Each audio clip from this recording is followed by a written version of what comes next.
Tātad reģenerācijas, jeb šo iedzīvināšanas process visos aspektos un Vecrīgas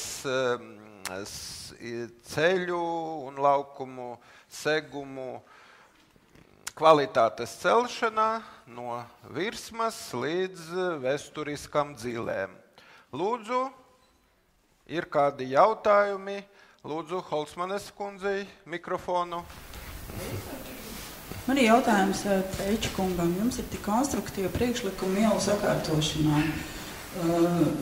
Vai jūs šos priekšlikumus esat jau stādījis priekšā būvvaldē, jo patreiz notiek viens no svarīgākām Krišāna Barona ielas seguma maiņa, un manuprāt, tur parādās tieši tas pats, ko jūs teicāt, tiek mainīts tikai segums bez inženieru komunikāciju nomaiņām. Vai jūsu priekšlikumi, kas ir tik strateģiski pareizi, tiek ņemti vērā un ko varētu darīt, lai tas atkal neatkārtotos? Paldies. Tātad pirmā daļa. Manī pēc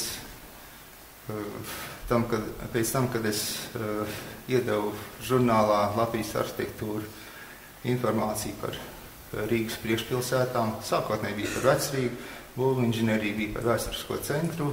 Tātad šie raksti, acīm redzot, tomēr kaut kādu pienesumu deva. Un mani uzaicināja kā transporta plānošanas ekspertu attīstības departaments šī jaunā tematiskā plānojuma izstrādāšanā. Sākotnēji bija arī idejas par to, ka vairāk teorētisks, un tad, kad es viņiem teicu, ka tas viss ir jautājums 2 gadiem tikai, jo jūs nedabūsiet rezultātu, ja jūs neķersieties pie pamata, es viņus pārliecināju. Vai viņi sapratīs, kādā avantūrā viņi ir iesaistījušies, es vēl nezinu. Bet principā nostāja ir tā, un ir uzsākts jau dialogs ar komunikāciju dienestiem, ar pieminekļa aizsardzības inspekciju, un tas process ir sācies. Attiecībā par Krišāna Barona ielu bija tā, ka Krišāna Barona iela ir turpinājums. Sākums bija Grīziņkalna ielas, kad pagājušajā gadā, kad bija Latvijas arhitektūras gada balva, man uzaicināja lēnieks uz Koku Rīgu. Un tad Sergejs Nikiforovs man vakarā tā teica, redz, smuki izskatās, labi iela. Tad, kad es aizgāju otrā darbā, es tajā laikā strādāju bruģieru firmā, Mīts, tad es tā aprunājos ar savu priekšnieku Aldu Serdānu. Mēs abi divi lielā mērā esam tādi dombiedri. Un viņš saka, jā, aiziet apsies, kas notiekās pa dienu. Un tad, kad es aizgāju, tad atklāt sakot, es sāku cepties, jo ir tāda nepatīkama tendence Rīgā, ka ielu bruģēšanu veic firmas, kurās bruģieri nemazam nav. Varbūt man jāizmanto šo iespēju un jāpasaka jums visiem, jebkurai auditorijai, ka bruģēšana, akmeņu bruģēšana nav tas pats, kas betona bruģa likšana. Akmeņus iestrādā smiltī, kam varbūt šķēnu pamats apakšā. To dara ar bruģiera āmuru, kuram viens gals ir domāts priekš akmeņu iedzīšanas smiltī, otrs ir, lai varētu izkasīt šīs smilts un varētu pieķīlēt akmeņus. Lienas ielā, un tāpat tās ar pārējās ielās, tas rezultāts bija tāds, ka akmeņi tika likti kā Lego klucīši. Un pēc tam mēģināts bruģēt, mēģināts blīvēt. Nezinu, cik ilgi tas segums turpinās kalpot. Var jau būt, ka var veidot arī jaunas tehnoloģijas, kaut es neesmu pārliecināts. Bet izrādījās tas, ka ne būvzraugs pārzina tehnoloģiju. Nolikumā projekts bija izstrādāts korekti. Viss bija tā, kā vajag. Bet realizācija, ņemot to, ka tika nosolīta cena bruģēšanas darbiem konkursā pa zemu, Rīgas bruģieru firmas vienkārši atteicās iesaistīties tajā. Rezultāts ir tāds. Tad, kad es eju pa Krišāna Barona ielu, Atsevišķos posmos tas turpinās. Lielie ģenerāļi ir tātad ieguvuši lielu apgrozījumu, un mazās bruģieru firmas nespēja konkurēt ar viņiem. Par nosolīto cenu viņi arī negrib piedalīties tajā visā. Tā ir tendence, kas ir mūsdienās, un man būtu žēl, ja veicot šo ielu rekonstrukciju tālāk, realizējot šo plānu, ko es piedāvāju, notiktos tieši tas pats. Es esmu, tāds, kā lai pasaka, baltais zvirbulis. Ja. Jūsu vidū arī varbūt, bet es centīšos jebkurā auditorijā tātad arī arhitektiem stāstīt to, ka tās nav tās pašas tehnoloģijas, un ir stingri jāievēro šo tehnoloģiju realizēšanu. Savu brīdi es arī pat iedevu šo jautājumu SVK, kad ir Amerikungs uzstājis. Tad nenolasīju to man aso piebildi, jo tad es uzrakstīju tā, ka es Amerikungam piedāvātu salabot zobus. Tas nekas, ka man ir pneumatiskais āmurs mājās, bet tas sanāk stipri lētāk. Tāda alegorija varbūt diezgan parupja, bet pilnībā atspoguļo to, kas notiek mūsdienās ar šo ielu rekonstrukciju. Jā, paldies baltajam zvirbulim Treiča kungam. Vēl jautājumi? Lūdzu, Krastiņa kungs. Mikrofonā lūdzu, lai visi arī tīmekļa vērotāji. Nedaudz lūdzu precizējot iepriekš jau Holsmanas kundas jautājumu. Tomēr gribētu dzirdēt atbildi par jūsu vērtējumu nevis par šī te jaunā Krišāna Barona ielas seguma kvalitāti, kā viņi ieklāja, bet par pašu šo Krišāna Barona ielas pašreizējo pārveidojumu principu. Respektīvi, kad netiek aiztikts nemaz pazemes komunikācijas un netiek atbilstoši izveidotas tramvaju pietūrs, kā tam vajadzētu būt. Jā, paldies Krastiņa kungam, bet tomēr tā kā runa ir par Vecrīgu, varbūt tā Baroniela, protams, mums ir svarīga, jo tā ved uz Vecrīgu, bet arī ar uzsvaru Vecrīgas problemātikai. Departamentā arī, un es teicu, kā jūs darīsiet ar šīm platformām, kuras jāpaukstina ir. Un komunikācijām apušā viņi teica, par to mēs domāsim tad, kad taisīs šīs platformas, un tad mēs domāsim par tātad šo komunikāciju maiņu. Diemžēl realitāte ir tāda. Šīs izmaksas bija 2 miljoni.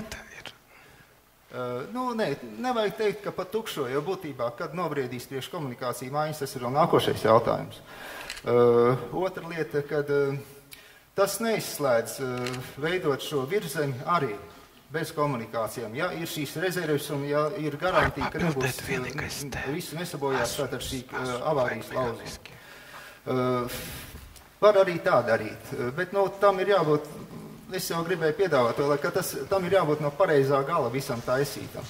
Protams, ielās, kur ir problēmas ar gājējiem, riteņbraucējiem, varbūt arī tā ir jādara. Tas ir ieguldījums, bet kurā brīdī nonāks līdz Krišāna Barona ielas maģistrāliem, tīkliem, tas ir liels jautājums.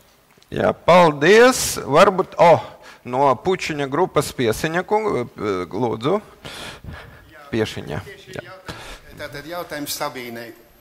Sakiet, lūdzu, kā jūs izskaidrot to, ka Pučiņš sākot darbu pie šī projekta, izvērtējot viņa pamatprincipus, atteicās no to laika valdošā restaurācijas principu, izvērtējot revitalizāciju, arī no tā atteicās un izvēlējās reģenerāciju. Un ko tas īsti nozīmē un kā tas atspoguļojās projektā?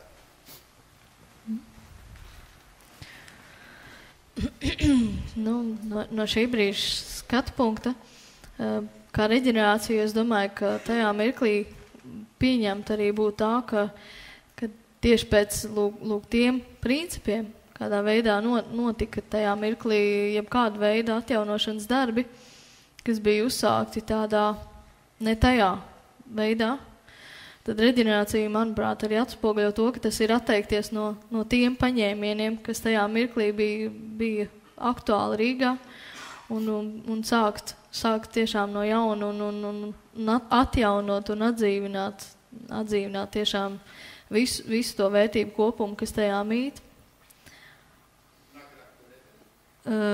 Agrāk to darīja, un tas varbūt arī ir tieši šis te veids arī, kā pievērst uzmanību tam, kas bija šajā svaigi atjaunotās Latvijas paņēmiens arī. Bet varbūt tajā mirklī tieši reģenerācija, ka tas arī ir varbūt tāds atkāpšanās, arī mazliet solis atpakaļ vai atjaunošanās. Un tā, varbūt. Būtiskākā starpības starp to, kāpēc tieši reģenerācija, nevis kāds cits termins.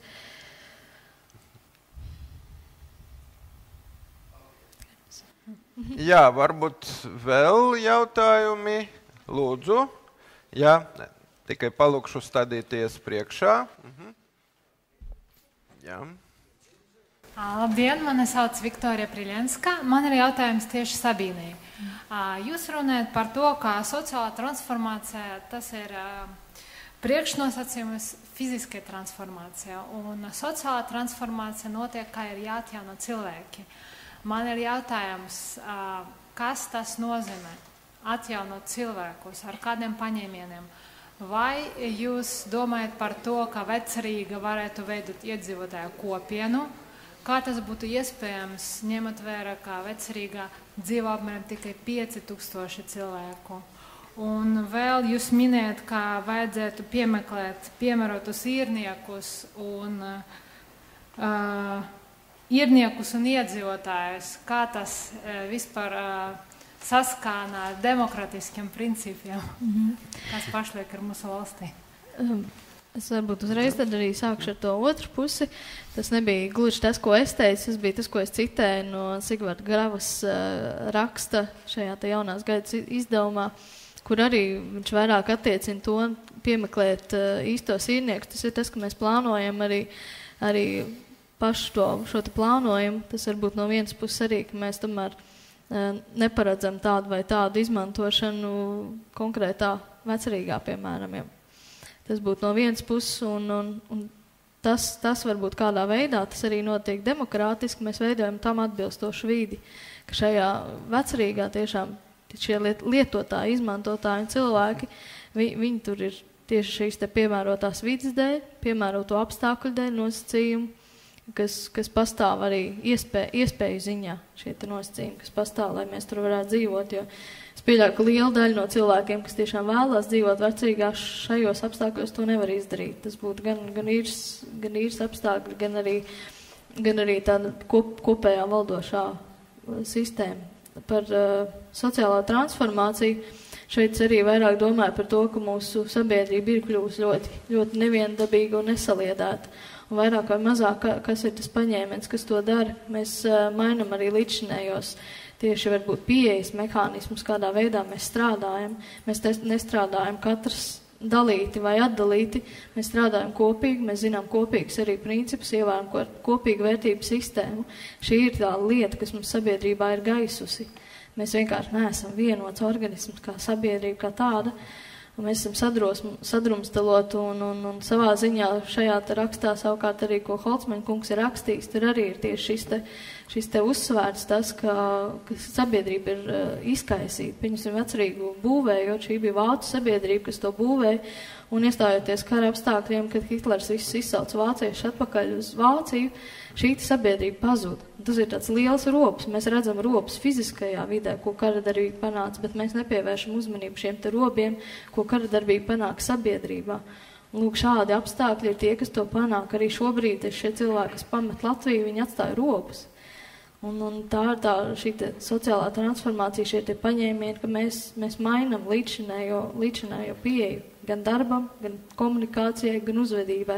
Tāpēc arī uzsvēr šo te kultūras iedzienu nozīmi.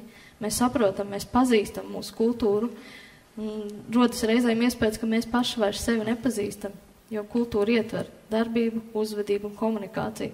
Ja mēs visos šajos aspektos esam vienotā kultūrā, praktiski nekas nav neiespējams. Visi šie principi, ko Treičkungs arī minēja par rekonstrukciju, tam visam pamats ir sociālā problēma, ne jau tāda. Jā, paldies. Cerams, ka Vecrīgas un citu Rīgas teritoriju reģenerācijas procesi, attīstības procesi arī veicinās solidaritāti mūsu sabiedrībā. Bet ievērojot demokrātijas principiem, pēdējais jautājums vai replika varbūt tur kaut kur attālāk, ja ir. Sveiki, esmu Dāvis Imurs no Ģeogrāfijas fakultātes un arī riteņbraucējs un jautājums ceļu inženieriem. Arī atsaucoties uz Barona ielas piemēru. Bet par Vecrīgu. Bet par Vecrīgu, jā. Tieši tā, Barona iela tika izstrādāts kā piemērs, kā pielāgot bruģu segumu mūsdienu vajadzībām, velobraucējiem, bet vai jūs redzat iespēju Vecrīgā īstenot vismaz pāris ielās līdzīgu risinājumu? Jā, velo celiņi Vecrīgā, man kā velobraucējiem tas arī ļoti, ļoti interesē. Vecrīgai apkārt velo celiņi tas būtu normāli. Vecrīgā ielā iekšā veidot velo celiņus.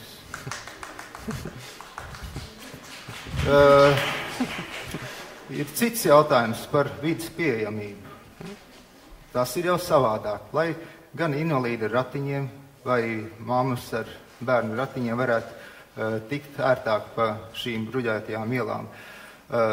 Tas ir finanses jautājums, ko varētu risināt, bet tāds piemērs ir Mūku iela. Sākotnēji viņa bija apaļo akmeņu iela, un pēc tam, kad izbūvēja viesnīcu Gultenbergs, gar ielas vienu malu, izbūvēja nelielu joslu paralēli ietvēju ar kalto bruģi. Vienmēr ir bijuši pragmatiski apsvērumi, kāpēc tur, kur iet gājēji, izveido pēc iespējas gludāku. Apaļo ielu gadījumā tātad kaltais bruģis. Kaltā bruģi ielās varbūt pareizāk būtu veidot nevis ar betonu bruģi, bet ar zāģēto, kurš ir apstrādāts pareizi, un šo gludumu veidot. Un tad nebūtu nekādas pretrunas un pretstati vecajām akmeņu sagumām. Tas maksā dārgāk, jā. Bet to taisīt tikai tad, kad ir savest apakšā pazemi kārtībā.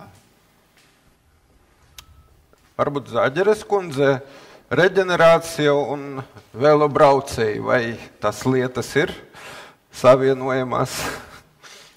Reģenerācija un velobraucēji tīri principos ir savienojami no tāda viedokļa, ka mēs reģenerējam, tas arī ir tas, ko es jau akcentēju, mainīt domāšanas veidu un to, ko mēs esam iesākuši. Man, pieņemsim, pastaigā pa Vecrīgu, ja man tāda garīgas bagātināšanas pastaiga, ja kāds luksus klases auto man to izjauc un samaitā, man, protams, ir ļoti, ļoti nepatīkami, bet par velobraucēju es to tā neteiktu. Tā noteikti ļoti būtiska atšķirība. Un reģenerācija ir no tāda viedokļa, ka mēs nosakam prioritātes, un prioritāti mēs nosakam tātad par šīm te kvalitātēm. Vispirms cilvēku un cilvēciskas kvalitātes, nevis tehnoloģiskas uzmākšanās, varētu teikt tā. Jā. Bet velobraucējs šķiet tomēr ir cilvēks. Labi, paldies visiem. Diskusijas ne. Pagaidām mums tagad ir kafijas pauze. Tātad jūs baudat kafiju, Rīgas vēsturiskus plānus, kuri speciāli par godu konferenciju izlika Mīklavas kundzes muzejs. Bet mēs bīdam kanceli un tiekamies tepatās pēc 20 minūtēm, precīzi 11:40.